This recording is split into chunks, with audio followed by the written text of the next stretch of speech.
mean, I'm sitting in Sheffield doing this, and the square that I'm sitting in, you could practically fit the entire city that I'm from into. My name is William Paul McCarthy. Strangely, I'm known as William where I work and Paul in Ireland. I chose the William myself because I wanted a distinct break from Ireland, and it's like a new start, new beginning in the UK. I'm from a city called Waterford, which is the oldest city in Ireland. I lived there for 28 years. Most of my friends, close friends, are in Ireland, and most of my family, extended family. Bearing in mind on both sides of the family, I had 8 uncles and aunts. So I would say there's 50 to 60 cousins. There's second cousins in childhood, again being brought up in a housing estate under heavy influence of my grandmother who lived close by. I think sport was the kind of get out. And it was the thing that made life most bearable and most enjoyable. So I played soccer, football a lot, and also the Irish sports. When did you move to the UK? I moved to the UK in 1996.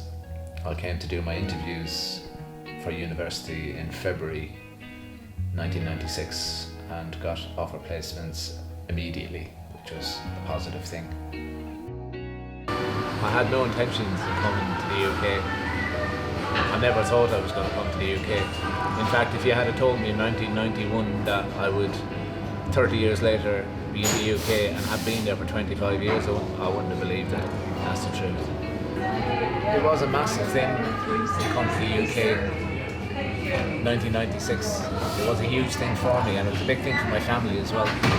Nobody in my family had ever been to university. Come from a real Irish housing estate, working class background. And for somebody to go to university from the estate would have been huge news. There's kind of a glass ceiling on being working class in Ireland in the 80s and 90s. Not a lot of jobs, not a lot of opportunities. The reason why I came was because I had a friend who went to Leeds University who did social work, and I was heading in that direction and it seemed like a logical thing for me to do. So she encouraged me, and I applied for Leeds and Manchester. I got offered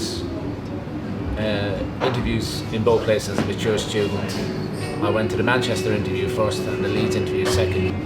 Aside from the obvious with Manchester, the music, the football, the culture, the very fact that I got offered a place was enough for me to take it. Yeah, it was an exciting time.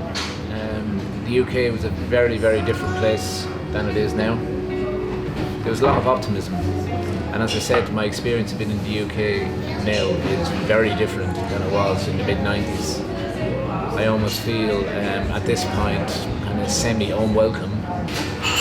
Brexit, I think, was probably the principal kind of standpoint, regardless whether you're for Brexit or against Brexit. I had situations where I would be discussing Brexit in a cafe with friends, and I had some person sitting in the table next door intervening in the conversation going, "What's it got to do with you?" Besides the fact that I've lived here for 20 years, I pay my council tax, I pay my tax here for 20 years, I have made a big contribution to British society in a lot of ways.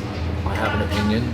Brexit unleashed this patriotic and xenophobic sentiment in a lot of places with a lot of people. I think one of the things about being Irish in the UK is that although you live here and you contribute and your friends are here, your starting point is very different. We don't have the empire mentality, we don't have a royal mentality, we don't have that history of being a colonial power. We were the oppressed, and if you ask me what the differences are between England and Ireland, they're subtle in some ways and they're seismic in different ways. But Irish people tend to approach the world with openness, and we work hard at being accepted, we work hard at trying to integrate wherever we go, whether it's Australia, America, the UK. And I think British people start at a different standpoint. British people tend to start from the perspective that we were once a colonial power. We are at the top table when it comes to, international reputations. For in actual fact, it is slowly diminishing and has been diminishing for the last 50 to 100 years. unfortunately, with tourism and Brexit, it's reawakened this sentiment of colonialism. I don't know whether I'd ever go back to Ireland. I mean, I'm sitting in Sheffield doing this, and the square that I'm sitting in, you could practically fit the entire city that I'm from into. You walk around it and it's done in 5 minutes. And although it's a physical thing, there's also that psychological smallness as well. I'm going back into a situation where life moves at a slower pace.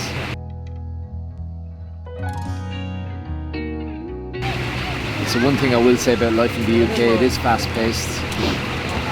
Journeys are longer. Sitting in traffic is longer. Everything just seems to be faster here.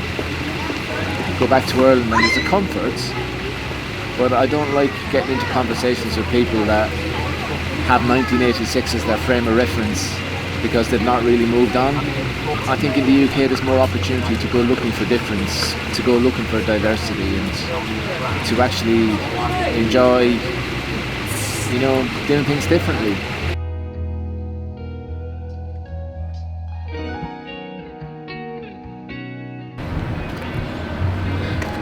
Best memory of England and best memory of Ireland?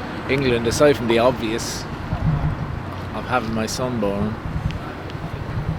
Manchester United winning the treble in '99. Whenever I think about that, the hairs still stand on the back of my neck. I knew exactly where I was, who I was with. I'd given it up for dead. I was in despair, and then all of a sudden there was delirium, delight. I couldn't contain it. I remember, I'll never forget it. In terms of Ireland, it's a little bit more complicated, I think.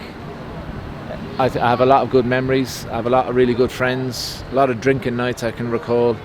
I think probably playing in the band, the Salman Rushdie experience. I was the drummer, and I got so intoxicated one night that I fell off the stage. So it's kind of a bittersweet memory, but it's one that's definitely stuck in the head. It's haunted me a little bit, I have to say, because it still gets thrown at me when I go back to Ireland. But I look back at it now with fondness. Good fun. It was good fun.